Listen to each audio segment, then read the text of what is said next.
డబ్బు, అనారోగ్యం, ఉద్యోగం, వ్యాపారం అప్పులతో బాధపడుతున్నారా? మీకోసమే మేనిఫెస్టింగ్ మిరాకిల్స్ 11 days ప్రోగ్రామ్. నమస్తే, నేను Keshav. Welcome to Suman TV. ఆంధ్రప్రదేశ్లో పట్టాల పండగ నడుస్తుంది. ఎక్కడెక్కడైతే నాయకులు ఎన్నికల ముందర హామీలు ఇచ్చారో అక్కడ ఇమీడియట్గా అవసరాలని అధ్యయనం చేయడం, ప్రొసీజర్ ప్రకారం అధికారుల్ని అప్రమత్తం చేయడం, వెంటనే పట్టాల పంపిణీ మొదలుపెట్టడం, ఇదే ప్రక్రియ నడుస్తుంది. అటు నారా లోకేష్ రిప్రజెంట్ చేస్తున్నటువంటి మంగళగిరి నియోజకవర్గంలో, ఇటు పవన్ కళ్యాణ్ రిప్రజెంట్ చేస్తున్నటువంటి పిఠాపురం నియోజకవర్గంలో ఎవరికి పట్టాలు ఇచ్చారు, ఎంతమందికి ఇచ్చారో ఒకసారి విశ్లేషించేటువంటి ప్రయత్నం చేద్దాం. మనతో పాటు అనలిస్ట్ చందు శ్రీనివాస్ గారు. చందు శ్రీనివాస్ గారు, నమస్కారం. నమస్కారం అండి. పట్టాల గురించి ఎన్నికల ముందర హామీలు ఇవ్వడం సహజం, తర్వాత మళ్ళీ 4 ఏళ్ల తర్వాత చూస్తాం కూడా సహజం. ఇప్పుడు ఈ 10 నెలల్లో మొత్తం ప్రొసీజర్ అంతా కంప్లీట్ చేసి యాజ్ పర్ రూల్స్ వీళ్ళకి ఇవ్వడానికి అర్హుల్ని ఎంపిక చేయడం, వాళ్ళకి ఇచ్చేటువంటి పట్టాల పంపిణీ కార్యక్రమాన్ని మొదలు పెట్టడం, ఈ దాదాపు 2 నియోజకవర్గాల్లో ప్యారల్గా ఒకేసారి జరిగినాయి. పవన్ కళ్యాణ్ గారు అక్కడ మాట ఇచ్చారు, కొంతమందికి అక్కడ పట్టాలు ఇచ్చారు, కొంతమందికి ఇక్కడ లోకేష్ గారు ఇచ్చారు. అసలు ఏం జరుగుతుంది ఈ ప్రొసీజర్ కానీ, దీన్ని అమలు చేసేటువంటి విధానం కానీ? గత 5 సంవత్సరాల్లో గత ప్రభుత్వం పట్టించుకోలేదు, ఈ ప్రభుత్వం చేస్తుంది అనుకోవాలి. మీరు అన్నట్టు 10 నెలల్లో 3000 పట్టాలు ఈరోజు ఒక్కటే. అంటే 30 to 40 years నుంచి అక్కడ శాశ్వత గృహాలు పెట్టుకొని, అంటే వాళ్ళు తాత్కాలికంగా గృహాలు కావాలి ఏదైనా నివసిస్తుంటే కనుక వాళ్ళు పూర్తి స్థాయి యాజమాన్య హక్కులు కల్పిస్తా మంగళగిరి కేంద్రంగా లోకేష్ గారు పట్టాలు పంపిణీ చేయడం జరిగింది. ఉదయం ఎర్రబాలను తీసుకుంటాడండి, మంగళగిరి ఎమ్మెల్యే కదా ఆయన, ఐటీ శాఖ మంత్రి కావచ్చు. ఒక ఎర్రబాలలో 245 కుటుంబాలకు ఇచ్చారు. మధ్యాహ్నం వచ్చేదికి నీరుకొండపల్లి 99 కుటుంబాలు, తర్వాత రత్నాల చెరువు 199 కుటుంబాలు. ఇక్కడ ఒక్కచోట ఇది మంగళగిరి యాజ్ ఎమ్మెల్యే పరిధిలో ఐటీ మంత్రిగా లోకేష్ గారి ఆధ్వర్యంలో జరిగింది. అంటే వీళ్ళకి ఏంటంటే ఇక పేదలకు శాశ్వతంగా ఇల్లు పట్టాలు పంపిణీ, ఇంకెవరికి వాళ్ళకే యాజమాన్య పక్కు ఉంటుంది అనమాట. మరి గత ప్రభుత్వం పేదవాళ్ళకి ఎంతో చేస్తాం, మా ఎస్సీలు, మా బీసీలు, మా పేదలు అని చెప్పి పట్టాలు అందుకునేటప్పుడు కళ్ళమని నీళ్లు పెడుతున్నారు వాళ్ళందరూ కూడా. అంటే ఎన్నో దశాబ్దాలుగా ఆ ల్యాండ్తో అటాచ్మెంట్ ఉన్న వాళ్ళు ఉంటుంది కదా, ఎమోషనల్ అటాచ్మెంట్ సార్. ఇప్పుడు పేదవాళ్ళకి మనం మేము చేస్తూ ఉన్నాం, బటన్ నొక్కామన్నప్పుడు బటన్ మాటన ఆ సంక్షేమ మాటను అభివృద్ధిని మర్చిపోయారు కాబట్టి 150 నుంచి 11 సీట్లకు పరిమితం అయిపోయారు. మరి ఇప్పుడు మంగళగిరి కేంద్రంగా, అందులో రాజధాని పరిసర ప్రాంతాల్లో ఎర్రబాలెం కావచ్చు, మనం తెలియని అవసరం కాదు, నీరుకొండపల్లి, ఇవన్నీ కూడా పేదలు నివసించేది. వాళ్ళకి శాశ్వత పెట్టాలి, ఇంకా అంతకంటే వాళ్ళ కళలో ఇంకా ఆనందమే ఉంది. ఓవైపు ఇచ్చిన మాట 10 నెలల్లో నిర్వర్తించుకోవటం అది శుభపరిణామంగా భావించాలి. ఇంకోవైపు పిఠాపురంలో అనేక మంది ఎమ్మెల్యేలు వచ్చిపోయారు, మనం చూస్తున్నాం 4 దశాబ్దాల నుంచి. పవన్ కళ్యాణ్ గారు వచ్చిన తర్వాత ఈ 9 మాసాలు 300 కోట్ల అభివృద్ధి పనులు, ఈ ఒక్కరోజే మనం చూసాం దాదాపు ₹1 కోటి అభివృద్ధి పనులకు శంకుస్థాపన, మధ్యాహ్న భోజన పథకం చేశారు. నాగబాబు గారికి దీంతో పాటు ఎప్పటి నుంచో ఉన్న ఆ పేరు రథాలపేట వాసులకైతే పాపం 40 years నుంచి ఉంటున్నారు, దానికి హక్కు లేదు. పాపం కరెంటు బిల్లు కట్టుకుంటా ఏదో జీవనోపాధి. వాళ్ళకి ఇచ్చిన మాట ప్రకారం ఎలక్షన్ ముందు ఆ 14 కుటుంబాలకు ఇళ్ల స్థలాలు ఈరోజు ఇచ్చారు. ఇంకా వాళ్ళ కళ్ళ నీళ్ళు ఇంకేం కావాలి, వాళ్ళ కుటుంబం అంతా ఉండటానికి ఇవ్వటం అనేది మామూలు విషయం కాదు. అది ఇచ్చిన మాట నిర్వర్తించుకునే ప్రభుత్వంగా, మాట తప్పని ప్రభుత్వంగా మనం ఇప్పుడున్న కూటమిని మనం చూడాలి. కానీ ఒకటి అంటే ఇన్ని సంవత్సరాల నుంచి ఉండి కూడా ఇన్ని ఎలక్షన్స్ అందరూ వెళ్తూనే ఉంటారు, మాటలు ఇస్తూనే ఉంటారు, అమలుకు నోచుకోపోవడానికి కారణం ఏముంది? ఇప్పుడు అనుకూలత ఏమొచ్చింది అంత ఫాస్ట్గా చేయడానికి? అంటే నాయకత్వ లోపం అన్నారు. ఇప్పుడు మేము సంక్షేమ మాటన మేము బట్టన్ నొక్కి అందరికి ఇచ్చాం కదా, వాళ్ళు మేలకుండా కూర్చుంటారులే, వాళ్ళని మానిటరింగ్ చేయడానికి వాలంటరీ వ్యవస్థ ఉంది కదా, వాళ్ళు ఎప్పటికప్పుడు మనకు సమాచారం ఇస్తారు కదా, వ్యతిరేకత ఉంటే అక్కడ ఉన్న నాయకులు చూసుకుంటారు, మళ్ళీ ఎలక్షన్ అప్పుడు వెళ్ళొచ్చు అనే భావనతో వీళ్ళు అడిగే వాళ్ళు లేరన్నట్టుగా వివరించారు కదా ప్రభుత్వం. నిర్లక్ష్యానికి అభివృద్ధి కనపడింది తప్పితే దాని మాటపై పేదవాళ్ళకి సంక్షేమం అనేది కనపడలా. పేదవాడు మరి చూస్తా ఊరుకుంటాడు. ఎప్పుడు ఏం చెప్తాడు? ఎలక్షన్ టైంలోనే చెప్తాడు, అవకాశం అప్పుడే ఉంటుంది. బటన్ నొక్కాడు ఆయన, వీళ్ళేమో ఎలక్షన్లో ఈ బటన్ నొక్కారు అనమాట. అంటే వాళ్ళు అంటే సంక్షేమానికి మర్చిపోయారు పూర్తిగా, పేదవాడిని పట్టించుకోలేదు. కాబట్టి ఈ రోజున వైసీపీకి ఆ పరిస్థితి వచ్చింది. కాబట్టి వీళ్ళు ఏంటంటే ఆ పరిస్థితి వీళ్ళకి రాకూడదు, ఎందుకంటే వాళ్ళు చేయలేదు మేము చేస్తామని చెప్తే ప్రజలు 124 ఎమ్మెల్యేలు 21 మంది ఎంపీలు ఇచ్చారు. ఇచ్చినప్పుడు ప్రతి మాట ప్రతి వాగ్దానం ఒక రోజు లేట్ అయినా చేయాల్సిన బాధ్యత ఉంది. ఇప్పుడు 6 గ్యారెంట్లు 3 గ్యారెంట్లు చేశారు, ఇంకో 3 గ్యారెంట్లు ఇంకా చేయలేదంటున్నారు. ఇప్పుడు రేపు ఉగాది నుంచి బస్సులు ఉచిత బస్సు మహిళలకు అన్నారు, ఇంకా అదేదో ప్రొసీడింగ్స్ ఇంకా స్టార్ట్ కాలేదని దాని మీద రేపు మప్పు చేయాల్సిందే. రైతులకి అది కూడా జనం పెద్ద ఎక్కువ తొందరపట్టలేదు, కానీ విపక్షం ఎక్కువ తొందరపడలేదు. మాకు ఉచిత బస్సు కంటే వేరే సర్వీసెస్ చేయండి చాలని చెప్పారు అంటున్నారు. ఇంకోటి ఇప్పుడు పవన్ కళ్యాణ్ గారి నియోజకవర్గంలో కూడా రథాలపేట కాలనీలో వాళ్ళ గతంలో అసలు మంచినీటి సదుపాయం కూడా లేని చోట పవన్ కళ్యాణ్ గారు వచ్చిన వెంటనే వాటర్ సప్లై స్టార్ట్ చేశారు, పట్టాలు కూడా క్లియర్ చేశారని చెప్పారు. సో అంటే ఈ నియోజకవర్గాల్లో ఈ నియోజకవర్గాల్లోనే ఇది పరిమితమా, లేదంటే రాష్ట్ర వ్యాప్తంగా ఇదే తీరు ఉంటుంది? ఇద్దరు కూడా పెద్ద లీడర్స్ కదా, వీళ్ళిద్దరు రిప్రజెంట్ చేస్తారు కాబట్టి ఇక్కడ జరుగుతున్నాయి, మిగతా చోట ఏంటి పరిస్థితి అనేది అనుకున్నప్పుడు సార్ మొన్న చంద్రబాబు నాయుడు గారు ప్రకాశం జిల్లా చినగంజాం పరిస్థితి ప్రాంతాలు వెళ్ళారు. P4 కింద అక్కడ ఉన్న లాయిడ్ ఏదో ఫార్మా కంపెనీని కూడా తీసుకొచ్చి వాళ్ళు కూడా అక్కడ మార్గదర్శిగా ఆయన ఆ ప్రాంతం డెవలప్ చేయడానికి చెప్పాడు. అట్లా ఏలూరు సాంబశివరావు గారు 3 సార్లు ఎమ్మెల్యే అయ్యారు, అభివృద్ధి చేస్తారని చెప్పాడు. అదే ఆయన బాధ్యత ఆయన చేశాడు. తర్వాత వెంటనే లోకేష్ గారు వెళ్ళారు ప్రకాశం జిల్లా చిమ్మకుర్తి ఆ పరిస్థితి ప్రాంతాలు. వెళ్ళిన తర్వాత మీ ఇంటికి ఎప్పుడు కూడా నాయకుడు అంటే నాకు అన్నయ్య లాంటి వాడు, సొంత అన్నయ్య లాంటి వాడు పవన్ కళ్యాణ్ గారు. ఆ శాఖ ఎవరి దగ్గర ఉన్నది? పవన్ కళ్యాణ్ దగ్గర ఉంది. నీటిపారుదల ఏ చిన్న ఇది వచ్చినా గ్రామీణ తాగునీటి సరఫరా అంతా ఎవరిది ఉంది? అన్నయ్య దగ్గర, డిప్యూటీ సీఎం గారి దగ్గర ఉంది. ఆయన అన్నాడంటే ఏదైనా సాధిస్తాడని చెప్పి లోకేష్ గారు సమన్వయం చేస్తున్నారు కదా. వైసీపీ నాయకులు ఏమంటారు? వీళ్ళు మాట్లాడుకోవట్లేదు, వీళ్ళ మధ్య విభేదాలు వచ్చినాయి అని చెప్పి వీళ్ళు అనుకుంటున్నారు. వాళ్ళు చాలా చక్కగా చేసుకుంటూ వెళ్ళిపోతున్నారు. నిన్న లోకేష్ అక్కడ ప్రకాశం జిల్లాలో, అంతకుముందు చంద్రబాబు నాయుడు గారు, ఈ రోజు మంగళగిరిలో. ఒకవైపు ఎమ్మెల్సీగా నాగబాబు గారు పిఠాపురం. ఇది ఒక్క ప్రాంతానికి కాదు సార్, అటు ఉత్తరాంధ్ర కావచ్చు, ఈస్ట్ వెస్ట్ కావచ్చు, తర్వాత రాయలసీమ కావచ్చు, కోస్తా కావచ్చు, ఎక్కడైనా సరే ఇచ్చిన మాట నివర్తించుకోవాల్సిన బాధ్యత ఈ కూటమి ప్రభుత్వాన్ని.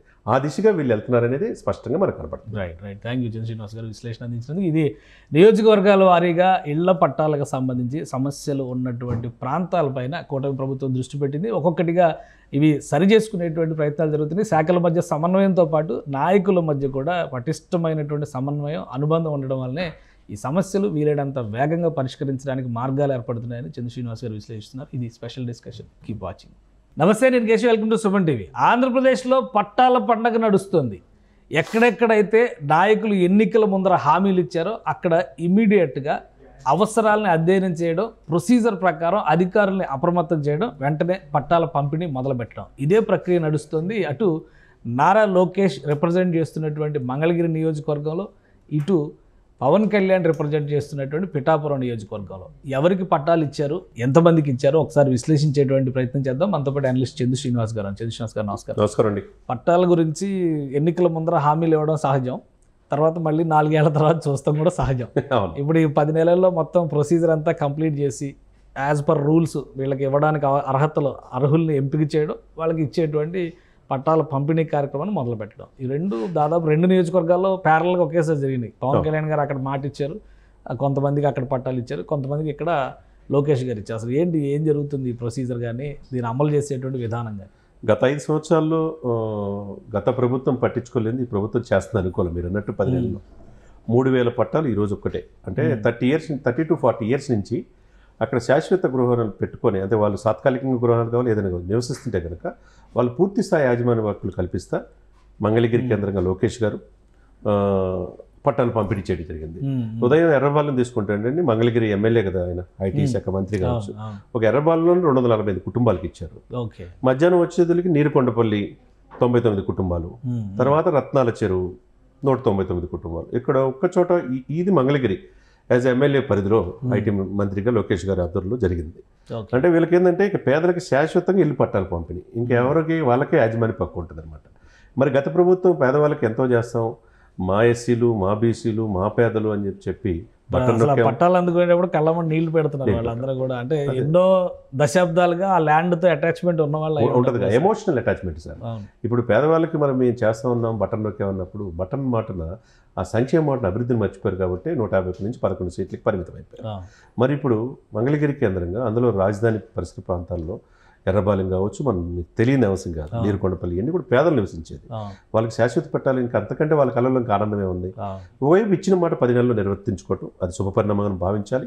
ఇంకోవైపు పిఠాపురంలో అనేక మంది ఎమ్మెల్యేలు వచ్చిపోయారు, మనం చూస్తున్నాం 4 దశాబ్దాల నుంచి. పవన్ కళ్యాణ్ గారు వచ్చిన తర్వాత ఈ 9 మాసాలు 300 కోట్ల అభివృద్ధి పనులు, ఈ ఒక్కరోజే మనం చూసాం దాదాపు ₹1 కోటి అభివృద్ధి పనులకు శంకుస్థాపన, మధ్యాహ్న భోజన పథకం చేశారు. నాగబాబు గారికి దీంతో పాటు ఎప్పటి నుంచో ఉన్న ఆ పేరు రథాలపేట వాసులకి అయితే పాపం 40 ఇయర్స్ నుంచి ఉంటున్నారు, దానికి హక్కు లేదు. పాపం కరెంటు బిల్లు కట్టుకుంటా ఏదో జీవనోపాధి. వాళ్ళకి ఇచ్చిన మాట ప్రకారం ఎలక్షన్ ముందు ఆ 14 కుటుంబాలకు ఇళ్ల స్థలాలు ఈరోజు ఇచ్చారు. ఇంకా వాళ్ళ కళ్ళ నీళ్ళు ఇంకేం కావాలి, వాళ్ళ కుటుంబం అంతా ఉండటానికి ఇవ్వటం అనేది మామూలు విషయం కాదు. అది ఇచ్చిన మాట నిర్వర్తించుకునే ప్రభుత్వంగా, మాట తప్పని ప్రభుత్వంగా మనం ఇప్పుడున్న కూటమి చూడాలి. కానీ ఒకటి అంటే ఇన్ని సంవత్సరాల నుంచి ఉండి కూడా ఇన్ని ఎలక్షన్స్ అందరూ వెళ్తూనే ఉంటారు, మాటలు ఇస్తూనే ఉంటారు. అమలుకు నోచుకోపోవడానికి కారణం ఏముంది? ఇప్పుడు అనుకూలత ఏమొచ్చింది అంత ఫాస్ట్గా చేయడానికి? అంటే నాయకత్వ లోపం అన్నారు దాన్ని. ఇప్పుడు మేము సంక్షేమ మాటన మేము బట్టన్ నొక్కి అందరికి ఇచ్చాం కదా, వాళ్ళు మెలకుండా కూర్చుంటారులే, వాళ్ళని మానిటరింగ్ చేయడానికి వాలంటరీ వ్యవస్థ ఉంది కదా, వాళ్ళు ఎప్పటికప్పుడు మనకు సమాచారం ఇస్తారు కదా, వ్యతిరేకత ఉంటే అక్కడ ఉన్న నాయకులు చూసుకుంటారు, మళ్ళీ ఎలక్షన్ అప్పుడు వెళ్ళొచ్చు అనే భావనతో వీళ్ళు అడిగే వాళ్ళు లేరన్నట్టుగా వివరించారు కదా ప్రభుత్వం. నిర్లక్ష్యానికి అభివృద్ధి కనపడింది తప్పితే దాని మాటపై పేదవాళ్ళకి సంక్షేమం అనేది కనపడలా. పేదవాడు మరి చూస్తా ఊరుకుంటాడు. ఎప్పుడు ఏమని చెప్తాడు? ఎలక్షన్ టైంలోనే చెప్తాడు, అవకాశం అప్పుడే ఉంటుంది. బటన్ నొక్కాడు ఆయన, వీళ్ళేమో ఎలక్షన్లో ఈ బటన్ నొక్కారు అనమాట. అంటే వాళ్ళు అంటే సంక్షేమానికి మర్చిపోయారు పూర్తిగా, పేదవాడిని పట్టించుకోలేదు. కాబట్టి ఈ రోజున వైసీపీకి ఆ పరిస్థితి వచ్చింది. కాబట్టి వీళ్ళు ఏంటంటే ఆ పరిస్థితి వీళ్ళకి రాకూడదు. ఎందుకంటే వాళ్ళు చేయలేదు మేము చేస్తామని చెప్తే ప్రజలు 124 ఎమ్మెల్యేలు 21 మంది ఎంపీలు ఇచ్చారు. ఇచ్చినప్పుడు ప్రతి మాట ప్రతి వాగ్దానం ఒక రోజు లేట్ అయినా చేయాల్సిన బాధ్యత ఉంది. ఇప్పుడు 6 గ్యారెంట్లు 3 గ్యారెంట్లు చేశారు, ఇంకో 3 గ్యారెంట్లు ఇంకా చేయలేదంటున్నారు. ఇప్పుడు రేపు ఉగాది నుంచి బస్సులు ఉచిత బస్సు మహిళలకు అన్నారు, ఇంకా అదేదో ప్రొసీడింగ్స్ ఇంకా స్టార్ట్ కాలేదని దాని మీద రేపు మొప్ప చేయాల్సిందే. రైతులకి అది కూడా జనం పెద్ద ఎక్కువ తొందరపట్టలేదు, కానీ విపక్షం ఎక్కువ తొందరపడలేదు. మాకు ఉచిత బస్సు కంటే వేరే సర్వీసెస్ చేయండి చాలని చెప్పారు అంటున్నారు. ఇంకోటి ఇప్పుడు పవన్ కళ్యాణ్ గారి నియోజకవర్గంలో కూడా రథాలపేట కాలనీలో వాళ్ళ గతంలో అసలు మంచినీటి సదుపాయం కూడా లేని చోట పవన్ కళ్యాణ్ గారు వచ్చిన వెంటనే వాటర్ సప్లై స్టార్ట్ చేశారు, పట్టాలు కూడా క్లియర్ చేశారని చెప్పారు. సో అంటే ఈ నియోజకవర్గాల్లో ఈ నియోజకవర్గాల్లోనే ఇది పరిమితమా, లేదంటే రాష్ట్ర వ్యాప్తంగా ఇదే తీరు ఉంటుంది? ఇద్దరు కూడా పెద్ద లీడర్స్ కదా, వీళ్ళిద్దరు రిప్రజెంట్ చేస్తారు కాబట్టి ఇక్కడ జరుగుతుంది, మిగతా చోట ఏంటి పరిస్థితి అనేది అనుకున్నప్పుడు సార్ మొన్న చంద్రబాబు నాయుడు గారు ప్రకాశం జిల్లా చినగంజాం పరిస్థితి ప్రాంతాలు వెళ్ళారు. P4 కింద అక్కడ ఉన్న లాయిడ్ ఏదో ఫార్మా కంపెనీని కూడా తీసుకొచ్చి వాళ్ళు కూడా అక్కడ మార్గదర్శిగా ఆయన్ని ఆ ప్రాంతం డెవలప్ చేయడానికి చెప్పాడు. అట్లా ఏలూరు సాంబశివరావు గారు 3 సార్లు ఎమ్మెల్యే అయ్యారు, అభివృద్ధి చేస్తారని చెప్పాడు. అదే ఆయన బాధ్యత ఆయన చేశాడు. తర్వాత వెంటనే లోకేష్ గారు వెళ్ళారు ప్రకాశం జిల్లా చిమ్మకుర్తి ఆ పరిస్థితి ప్రాంతాలు. వెళ్ళిన తర్వాత మీ ఇంటికి ఎప్పుడు కూడా నాయకుడు అంటే నాకు అన్నయ్య లాంటి వాడు, సొంత అన్నయ్య లాంటి వాడు పవన్ కళ్యాణ్ గారు. ఆ శాఖ ఎవరి దగ్గర ఉన్నది? పవన్ కళ్యాణ్ దగ్గర ఉంది. నీటి పారుదల ఏ చిన్న ఇది వచ్చినా గ్రామీణ తాగునీటి సరఫరా అంతా ఎవరిది ఉంది? అన్నయ్య దగ్గర, డిప్యూటీ సీఎం గారి దగ్గర ఉంది. ఆయన అన్నాడంటే ఏదైనా సాధిస్తాడని చెప్పి లోకేష్ గారు సమన్వయం చేస్తున్నారు కదా. వైసీపీ నాయకులు ఏమంటారు? వీళ్ళు మాట్లాడుకోవట్లేదు, వీళ్ళ మధ్య విభేదాలు వచ్చినాయి అని చెప్పి వీళ్ళు అనుకుంటున్నారు. వాళ్ళు చాలా చక్కగా చేసుకుంటూ వెళ్ళిపోతున్నారు. నిన్న లోకేష్ అక్కడ ప్రకాశం జిల్లాలో, అంతకుముందు చంద్రబాబు నాయుడు గారు, ఈ రోజు మంగళగిరిలో, ఒకవైపు ఎమ్మెల్సీగా నాగబాబు గారు పిఠాపురం. ఇది ఒక్క ప్రాంతానికి కాదు సార్, అటు ఉత్తరాంధ్ర కావచ్చు, వెస్ట్ కావచ్చు, తర్వాత రాయలసీమ కావచ్చు, కోస్తా కావచ్చు, ఎక్కడైనా సరే ఇచ్చిన మాట నివర్తించుకోవాల్సిన బాధ్యత ఈ కూటమి ప్రభుత్వాన్ని. ఆ దిశగా వీళ్ళు వెళ్తున్నారనేది స్పష్టంగా మనకు కనపడుతుంది. రైట్. థ్యాంక్ యూ శ్రీనివాస్ గారు విశ్లేషణ అందించినందుకు. ఇది నియోజకవర్గాల వారీగా ఇళ్ల పట్టాలకు సంబంధించి సమస్యలు ఉన్నటువంటి ప్రాంతాలపైన కూటమి ప్రభుత్వం దృష్టి పెట్టింది. ఒక్కొక్కటిగా ఇవి సరి చేసుకునేటువంటి ప్రయత్నాలు జరుగుతున్నాయి. శాఖల మధ్య సమన్వయంతో పాటు నాయకుల మధ్య కూడా పటిష్టమైనటువంటి సమన్వయం, అనుబంధం ఉండడం వల్లనే ఈ సమస్యలు వీలైనంత వేగంగా పరిష్కరించడానికి మార్గాలు ఏర్పడుతున్నాయని చంద్ర శ్రీనివాస్ గారు విశ్లేషిస్తున్నారు. ఇది స్పెషల్ డిస్కషన్. Keep watching.